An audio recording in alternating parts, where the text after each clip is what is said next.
Baik, Assalamualaikum warahmatullahi wabarakatuh. Saya Zirani Syukur dari kelas Manajemen 5A. Pada kesempatan ini, saya akan menjelaskan penyelesaian 3 soal terkait pengambilan keputusan dan riset operasi. Langsung saja kita masuk ke soal pertama. Kita diberikan tabel hasil pendapatan dari 3 alternatif fasilitas, yaitu fasilitas besar, sedang, dan juga kecil, yang masuk dalam kondisi permintaan rendah, sedang, dan tinggi. Kemudian tujuan kita adalah untuk menentukan pilihan terbaik berdasarkan 2 kriteria, yaitu maksimax dan maksimin. Pertama, saya akan menyelesaikan soal maksimax dengan cara menghitung nilai maksimum dari setiap alternatif untuk menentukan pilihan berdasarkan kriteria maksimax, yaitu kriteria optimis. Nah, di sini bisa dilihat dari ketiga alternatif ini yang memiliki nilai permintaan ke depan yang besar adalah fasilitas besar. Jadi di sini bisa dilihat fasilitas besar memiliki permintaan ke depan yaitu 40, kemudian sedang 25, dan fasilitas kecil 15. Jadi, berdasarkan kriteria maksimax, fasilitas besar menjadi pilihan terbaik karena memiliki nilai kemungkinan permintaan ke depannya adalah sebesar 40. Kemudian di sini ada kriteria maksimin, di mana di sini saya menghitung nilai minimum dari setiap alternatif, lalu memilih alternatif yang nilai terendahnya yang paling besar. Nah, hasilnya adalah di sini kita bisa lihat fasilitas besar memiliki angka nominal 6, kemudian sedang 9, fasilitas kecil di sini 15. Nah, kita lihat dari ketiga alternatif ini, kita dapat melihat fasilitas kecil itu memiliki nilai minimum tertinggi yaitu 15. Sehingga berdasarkan kriteria maksimin, fasilitas kecil lah yang menjadi pilihan terbaik. Dengan kemungkinan permintaan ke depannya adalah 15. Oke, kita lanjut di soal nomor 2. Di sini soal nomor 2 itu soal penugasan yang bisa kita selesaikan dengan metode penugasan. Langsung saja, cara menyelesaikannya adalah seperti yang saya kerjakan di sini. Rangka pertama, kita harus mencari nilai terkecil dari setiap baris. Dari baris 1, 2, 3, hingga 4. Di sini kita bisa lihat di baris 1 nilai terkecilnya 90, kemudian baris 2 70, baris 3 105, kemudian baris 4 65. Nah, setelah itu kita kurangi setiap nilai yang ada pada baris tersebut dengan nilai terkecil yang telah kita pilih tadi ya. Nah, di sini hasilnya seperti ini. Pada tabel baru nilainya sudah berubah karena semuanya sudah saya kurangi. Kemudian untuk lanjut ke langkah kedua, kita harus mencari di mana kolom yang tidak memiliki angka 0. Di sini kita bisa lihat kolom B, C, dan juga D memiliki angka 0. Tetapi kolom A tidak memiliki angka 0. Di sini kita harus mencari atau membuat kolom A ini memiliki angka 0 dengan cara kita memilih nilai terendah, nilai terkecil pada kolom A yaitu 15. Kemudian kita kurangi dengan semua nilai yang ada pada kolom tersebut. Seperti ini, kita lihat hasil dari yang telah saya kurangi di sini. Kita lihat di sini pada kolom A sudah memiliki angka 0. Kemudian kita coba melakukan tes optimasi dengan cara menarik sejumlah garis.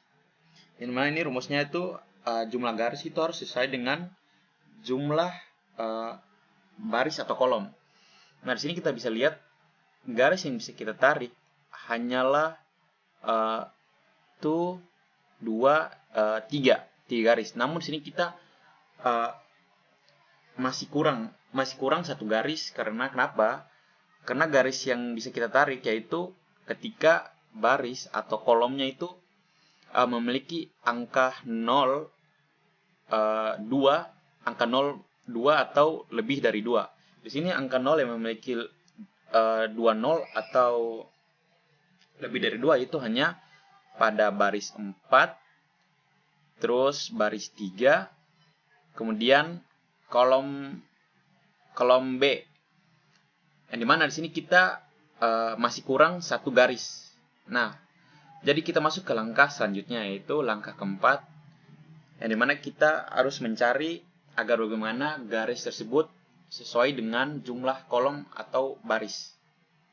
Di sini kita harus mengurangi nilai yang tidak dilewati oleh garis. Di sini nilai yang tidak dilewati oleh garis adalah 100, 105, 30, 60, 25, kemudian 15, dan 75. Kita kurangi, kita pilih seperti biasa, kita pilih angka terkecil, lalu kita kurangi dengan semua nilai yang tidak dilewati oleh garis. Nah, ini hasilnya. Kita sudah memiliki nilai baru karena tadi sudah kita kurangi ya. Kemudian angka kelima, kita coba tes optimasi dengan cara menarik garis. Apakah sudah sesuai dengan jumlah baris atau kolom. Di sini kita lihat, kita tarik dari baris keempat, 1, baris ketiga, 2, baris kedua, 3, kemudian kolom keempat, kolom A.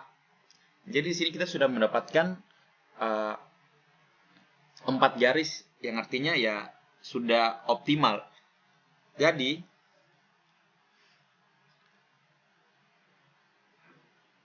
Jadi setelah mengevaluasi kombinasi penugasan dengan memperhatikan nilai jarak paling kecil pada baris per baris dan menghindari konflik penugasan, diperoleh kombinasi dengan total jarak paling minimum, yaitu tim 1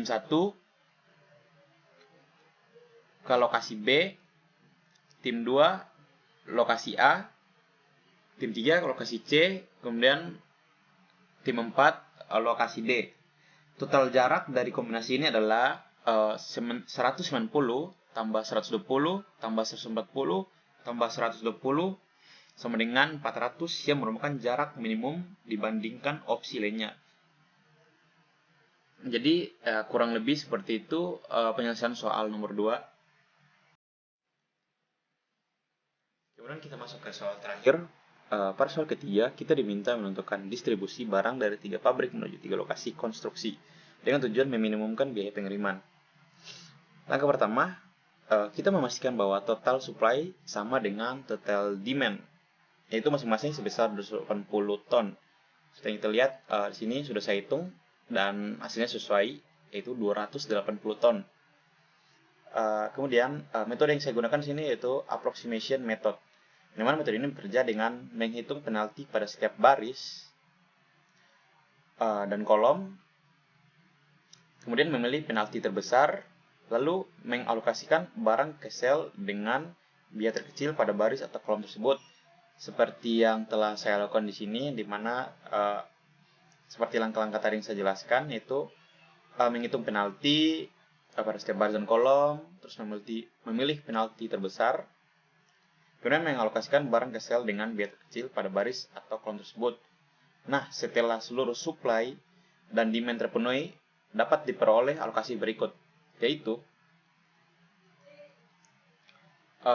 pabrik 1 mengirim 70 ton ke A dan 50 ton ke C, kemudian pabrik 2 mengirim 70 ton ke B dan 10 ton ke C, lalu pabrik ketiga mengirim 80 ton ke A, sehingga total biaya dari alokasi hasil VAM ini adalah sebesar 1.920. Nah, dengan demikian minimum pengiriman pada soal ketiga adalah 1.920. Jadi seperti itu penyelesaian soal nomor 3 secara singkat. Demikian penjelasan saya mengenai ketiga soal tersebut. Terima kasih atas perhatiannya. Wassalamualaikum warahmatullahi wabarakatuh.